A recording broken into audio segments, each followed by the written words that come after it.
سیدۃ النساء العالمین، خاتون جنت، سیدہ کونین، مادر حسنین، سیدہ نساء اہل الجنہ، ام ابیہا، کوثر اہل بیت، حضرت سیدہ فاطمہ الزہرا سلام اللہ علیہا کا آج 3 رمضان المبارک کو یوم وفات ہے۔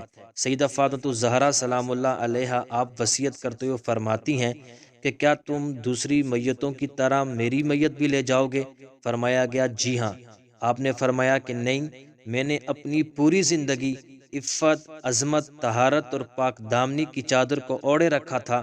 سیدہ فرماتی ہیں کہ میرے انتقال کے بعد بھی کسی نامحرم کی نظر نہ پڑے تو آپ کی وصیت کے مطابق آپ کے لیے جیسے حبشہ کے اندر میت کو لے جانے کے لیے ایک ڈھولی تیار کی جاتی تھی چادریں اوڑھ کر، فرمایا کہ میرے لیے وہ بنائی جائے، پھر مجھے دکھائی جائے۔ پھر اس کے بعد آپ نے اپنی میت کی تدفین کی وصیت کی۔ آپ کے لخت جگر امام حسن مجتبی رضی اللہ تعالی عنہ آپ فرماتے ہیں کہ میں نے پوری زندگی اپنی والدہ محترمہ کے سر کے بال بھی نہیں دیکھے۔